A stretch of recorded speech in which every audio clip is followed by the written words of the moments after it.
In the glittering world of musical theater adaptations, few projects have captured the imagination quite like the big-screen rendition of Wicked, Stephen Schwartz and Winnie Halsman's beloved Broadway sensation. As the first part of this two-film epic hit theaters, audiences were swept away by the lush visuals, soaring melodies, and intricate character dynamics that have made the original stage production a cultural phenomenon since its 2003 debut. Ariana Grande, stepping into the iconic role of Glinda the Good Witch with her signature blend of charm and vocal prowess, and Jonathan Bailey, embodying the roguish Prince Fiyero with a magnetic intensity honed from his Bridgerton days, promised to bring fresh layers to these timeless characters. Yet, behind the emerald curtains of production, a pivotal decision was made, one that reshaped the emotional landscape of the sequel: the excision of a deeply romantic kiss scene between Glinda and Fiyero. This choice, as revealed by screenwriter Dana Fox, wasn't born from mere logistical constraints or creative whimsy but from a profound narrative strategy aimed at preserving the story's delicate balance of heartbreak, redemption, and unexpected love.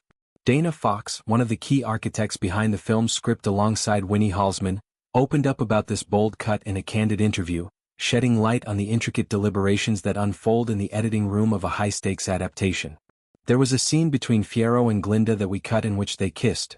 It was romantic and beautiful but a little too passionate, she explained, her words painting a vivid picture of a moment that, on paper and in early footage, sparkled with undeniable chemistry. Imagine the scene: the opulent halls of Shiz University where Glinda, portrayed by Grande as a bubbly yet vulnerable socialite, and Fiyero, Bailey's dashing prince from Winky Country, share a stolen glance that evolves into something far more electric. The kiss, scripted as a whirlwind of tenderness and fire, was intended to underscore the magnetic pull between these two characters, who are initially betrothed in a union of convenience rather than passion. In the source material, Glinda, or Galinda as she's first known, represents the epitome of Oz's glittering elite, her pink gowns and impeccable poise masking a deeper yearning for genuine connection. Fiyero, on the other hand, arrives as the epitome of carefree aristocracy, his windswept hair and devil-may-care attitude hiding a soul adrift in search of purpose. This betrothal, as fans of the musical will recall, sets the stage for one of Wicked's most poignant arcs: Fiyero's eventual betrayal of Glinda in favor of the misunderstood Elphaba, the green-skinned outcast played with fierce vulnerability by Cynthia Erivo. The original Broadway score, with songs like Popular and As Long As You're Mine, masterfully navigates this triangle, allowing audiences to root for Elphaba's empowerment while sympathizing with Glinda's shattered illusions. But in translating this to film, the creative team grappled with the medium's inherent intimacy, the camera's unblinking eye that can amplify emotions in ways a stage light cannot. Fox elaborated on the dilemma, noting how the kiss's intensity threatened to upend the story's emotional core. Seeing that made it too hard to watch him make the choice he makes to be with Elphaba, and made it too hard to make it okay that Elphaba ran off with him, she shared. The scene, in its full glory, infused Fiyero and Glinda's relationship with authenticity that blurred the lines between scripted romance and lived-in longing. It transformed their dynamic from a playful flirtation into something palpably real, forcing viewers to confront the tragedy of Fiyero's defection with raw, unfiltered pain. Delving deeper, Fox highlighted the psychological ripple effects this could have had on the audience's investment in the characters.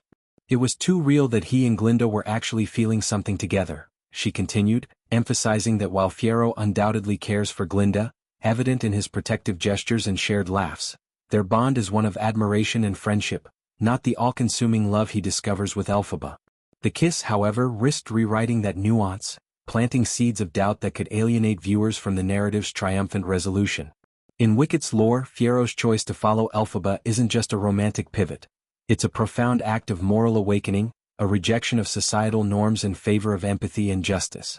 By making his feelings for Glinda too visceral, the scene inadvertently cast a shadow over Elphaba's victory, potentially breeding resentment toward the Wicked Witch who steals him away. Fox likened it to a narrative bomb, but this scene was too romantic, so it was like, oh, we can't know that because then our brains will explode when he doesn't choose her in the end. And then we'll hate Elphaba, Glinda, and Fiyero. The hyperbole here underscores the high-wire act of adaptation, balancing fidelity to the source with the cinematic demand for emotional clarity. This decision echoes broader challenges in adapting stage musicals to film, where the constraints of runtime and visual storytelling often necessitate painful trims. Consider Les Miserables or Chicago, where iconic numbers were shortened or excised to maintain pacing.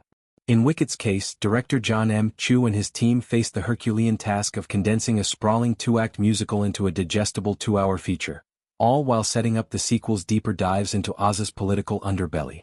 The kiss scene, though adorable, and brimming with the star power of Grande and Bailey, ultimately served the greater good of narrative cohesion. "So, I think it was a good cut because it was too adorable that you simply couldn't handle it," Fox quipped, injecting a touch of levity into the reflection. At 49, the screenwriter's seasoned perspective shines through. She's no stranger to the art of subtraction, having penned hits like How to Be Single and contributed to Courageous. Her assurance that, "I don't think there's anything that I wish we hadn't cut because everything we cut, I felt we cut for exactly the right reasons," speaks to a confidence born from collaborative trust. The film's production, spanning locations in England and Scotland with a budget north of $150 million, involved countless iterations, test screenings, and heated debates, all aimed at honoring the musical's themes of friendship, prejudice, and self-discovery.